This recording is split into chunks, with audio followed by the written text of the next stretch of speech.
What's going on, guys? Welcome back to my channel. Today you get a bonus video because in this video I'm talking about the movies are coming for June of 2023. This is where I give you a basic rundown of every big new release that should be hitting your local movie theater in the month of June. And trust me, June is very stacked with big blockbusters. Every single week we have something for you. So starting off with June 2nd, we have 3 brand new titles, starting off with Spider-Man Across the Spiderverse. Now this is the follow-up, obviously, to Spider-Man Into the Spiderverse, the very first movie. That one didn't really make a lot of money at the box office. It really found its audience on streaming, and that's why I think that the next movie, Across the Spider-Verse, is going to make a lot of money because it does have a large fan base, and I know a lot of people are very excited about this film. Personally, for me, I am not one of them. As you guys know, I'm not huge on animation, so I will bypass on this movie and catch something else on that day. Not really sure if I'm going to go and see the next title, which is called The Boogeyman. This is a horror film, supernatural, dealing with ghosts, this family in a house, kind of creepy. And I heard that this movie was supposed to originally go to streaming. However, it was testing positive, so they decided to put it out into theaters. However, early reviews, I've been hearing a lot of negativity from the early reviews, so I'm not really sure what to believe. Is it good? Is it bad? I'm not sure what to tell you about this one, but I know I'm not going to go and see it because when it comes to horror films, I'm all about slashers. I'm not about ghosts and supernatural and jump scares, so I will be bypassing on The Boogeyman as well. Now, the final movie on June 2nd, we have Past Lives. I believe this is a new A24 title. I could be wrong about that, but I believe it is A24. This is a drama about 2 people that were childhood friends, and they kind of lose their friendship and they reconnect later on in life, and they're talking about fate and love and all of the adult things that consist of a heavy drama. This one seems like it might be a little bit too heavy for me, so I'm going to bypass on this one as well. So let's move on to our next date, which is what? June 9th. I'm looking over at my paper. June 9th, we have one big brand new release, which is Transformers Rise of the Beasts. Now, I've seen this trailer a few times, more than a few times. It seems like every movie I've gone to see at the theater, I've seen the trailer for Transformers. It's looking pretty decent, I do have to say. This is kind of like a soft reboot of the franchise, and hopefully it goes well and we can get more Transformers films in the future because I enjoy the Transformers movies. I know not all of them are a huge A+, knock it out of the park success, much like the first movie or Bumblebee, because Bumblebee was great. But The Last Night, whew, I believe that's the title. That was a bad. Pretty much the Mark Wahlberg ones. Once Mark Wahlberg came into the picture, it just started going downhill. So I'm hoping that Transformers Rise of the Beast can kind of flip things around, and most likely I will go and see this at the theater. Okay. June 16th is probably the biggest date of June because we are getting The Flash. This is the Flash film that was in question. Is it coming out? Are they going to scrap it because of the entire Ezra Miller situation, the entire debacle? It seems like this movie has been delayed and delayed and delayed again. It's finally coming out on June 16th.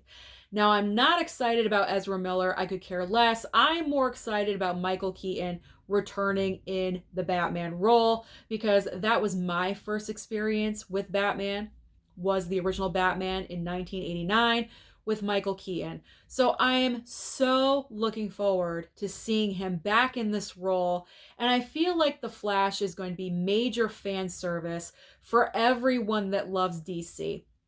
I feel like they have a few surprises up their sleeves, and we're going to see a lot of stuff that we're just looking forward to. We're anticipating. I know it's been very secretive. They're trying to keep things under wraps as much as possible, but I'm hearing a lot of positive reviews about The Flash, so I'm definitely going to go and see it. I'm going to push my feelings aside about Ezra Miller and I'm going to go and see The Flash. I'm going to go and see it. Okay. The next big film on the 16th, which is great counter programming to The Flash. If you don't want to see a DC film, superhero film, then you can see Elemental. If you have children, this is the next big like children focused movie. It is the newest Disney Pixar. I've seen the trailer one time for this, and personally for myself, I'm going to bypass on Elemental because it's animation, and I already talked about animation. I don't go to the theater to see animated titles. If I do want to see this at all in the future, I can always stream it on Disney Plus. All right, so the next movie is a horror comedy that I am much looking forward to. It is called The Blackening. This is about a group of friends, a group of African Americans that spend a weekend at a cabin in the woods, which is just a horrible idea because nothing good happens at a cabin in the woods. But this is a horror comedy, as I mentioned. So this is about all of the horror tropes that occurs with African Americans in horror films in the genre. They're getting stalked by a serial killer, they're being put in ridiculous situations. I am so looking forward to seeing this movie because I've seen the trailer a couple of times and I was laughing my butt off because it seems like they have nailed all of the tropes. And I'm looking forward to seeing what this movie is all about. It looks hysterical, so I definitely want to check out The Blackening. And the final big movie on this date, that's right, we have 4 brand new entries on one day, on one weekend. We have Asteroid City. This is the newest Wes Anderson movie with a huge all-star cast. We're talking Tom Hanks, Rita Wilson, ScarJo, Willem Dafoe, Tilda Swinton, and the list goes on. I'm not really sure what this movie is about, but what I can tell you is that I'm not the biggest fan of Wes Anderson movies, so it's not really like my thing, my go-to. So I'm not going to go to the theater to see this. If I ever do want to watch this, if it comes to a streaming service, I'll opt to stream it in the future. But personally for me, I'm going to bypass on Asteroid City. Am I saying personally too much? I probably am. All right, next date is June 23rd. We only have one brand new movie, and this is, I believe, a raunchy comedy with Jennifer Lawrence called No Hard Feelings. And I'm looking forward to seeing this one. I do want to see this one because nowadays it's very rare that we get a decent comedy, especially a raunchy comedy, because it just seems like everyone nowadays is just so overly sensitive when it comes to humor, when it comes to comedy, that when comedic films come out, they have to be very careful about what they talk about because they don't want to offend anyone. And I'm not trying to offend anyone either. But you know what? I miss a good gut, from the gut laughing comedy. And this is what I'm hoping that this movie is. So basic plot synopsis, we have Jennifer Lawrence who's fallen on hard times. I guess she's losing her home. Her car gets repossessed. She's an Uber driver, so she absolutely needs her car. So she's desperate for money. She comes across this ad placed by these parents for their, I believe, 19-year-old son.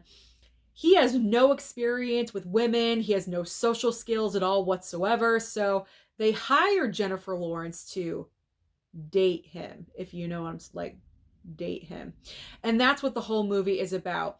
I've seen the trailer several times. It looks extremely funny. So I'm going to go and see this movie as well. I'm going to try to anyway, because I want to see Jennifer Lawrence in a comedy like this. I'm so used to seeing her in a heavy drama, winning Oscars or being nominated. So to see her in such a role, very opposite, very 180 of what she's been doing lately, I'm looking forward to. All right, our last big movie is June 30th, and unless you've been under a rock, I think you guys know what this is. It is Indiana Jones and the Dial of Destiny. Yes, I don't like the title, but we'll just call it Indiana Jones 5. Indiana Jones 5 is finally coming out into movie theaters. Now, this is not directed by Steven Spielberg. This installment, I believe this is going to be the last one because, let's be honest, Harrison Ford is getting up there. So I believe this is going to be the very last Indiana Jones movie. And this movie is directed by James Mangold. And I've enjoyed every single movie that James Mangold has directed in the past, most notably Ford v Ferrari. I love that movie. So I think he's going to do a decent job here. At least I believe it's going to be an improvement from The Kingdom of the Crystal Skull. And I think people are going to go and see it. I definitely know this movie is going to make money. It's nostalgia, it's the franchise, it's Indiana, it's the name. The name of the movie is going to pull people in. But I don't know if it's going to blow the numbers away at the box office. We're just going to have to see. But I do believe for myself, we will go and see this one. And when I say we, I mean me, Mama, and Daddy Blu-ray. We'll make a night of it, or we'll make an afternoon of it, I should say. Because we all like Indiana Jones. We've all seen those movies multiple times. I grew up with the franchise, so it's pure nostalgia for me. So I will go and see this one in the theater. So those are all of the movies, all of the big movies anyway. So if I'm missing any, comment down below and let me know. But as far as I know, those are all of the big movies coming out in the month of June next month. So comment down below and let me know what you plan on seeing. What are you most excited for? Don't forget to like and subscribe before you leave, and I'll see you next time.